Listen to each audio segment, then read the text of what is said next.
Hey everyone, today we will discuss a topic you probably never heard of, a company's lien on its shares. This concept is important in corporate law and can affect shareholders in specific circumstances. So if you're a shareholder, a company director, or simply curious about corporate law, stay tuned. In simple terms, a lien is a right held by a party, in this case a company, to retain possession of someone else's property until a debt or obligation is satisfied. When it comes to a lien on shares, it means that a company can retain ownership or control over shares to secure the repayment of debts or fulfill certain obligations owed to it by the shareholder. Imagine this as a kind of a security for the company. If a shareholder owes a debt to the company can use this lien to prevent the shareholder from transferring or selling the shares until that debt is cleared. For companies, a lien on shares is a way to protect its interests and ensure they can recover outstanding debts or obligations. It provides security without needing to involve external legal proceedings, as the lien essentially places a hold on those shares. For shareholders, however, this means their shares could be restricted in certain situations.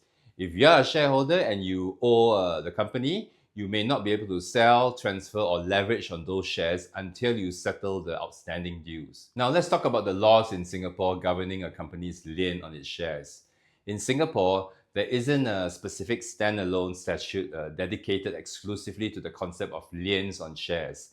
However, the framework around it generally falls under corporate law, governed primarily by the Companies Act and the company's own constitution or articles of association. Under the Companies Act, companies are permitted to set terms related to liens in their own constitutions. Most companies in Singapore will outline the lien rights on the shares within their constitution, allowing the company to claim these rights if a shareholder defaults on their obligations to the company. 99% of companies in Singapore will use the standard constitution from the Accounting and Corporate Regulatory Authority, and the provisions on liens can be found in Regulation 13 to 16 of the Model Constitution. For listed companies, the SGX listing rules also play a role, especially in cases where these lien rights could affect the free trading of shares in the open market. Imagine a company issues shares to a shareholder, but these shares are partly paid. If the shareholder fails to pay any installment on these shares, often referred to as a call, the company could use its lien to retain control of the shares until payment is made. In this scenario, the shareholder might face restrictions on transferring or selling those shares until they have paid off the outstanding amount. Another example, let's say a shareholder owes the company a substantial debt or liability, such as for breach of contract or unpaid invoices. In this case, if the company's constitution allows it, they could apply a lien on that shareholder's shares. The company can secure its ability to recover the debt from the shareholder, even if that debt isn't directly related to the shares themselves. So why does this matter, and why should shareholders keep this in mind? A company's lien on its shares is a powerful tool that essentially prioritizes the company's interests.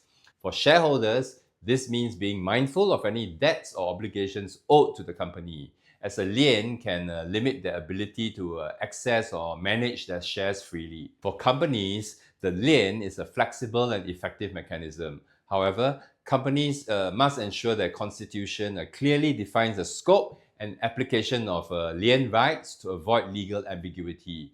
Without clear terms, disputes can arise over whether the lien is enforceable, especially if the shareholder's debt doesn't directly relate to the shares itself.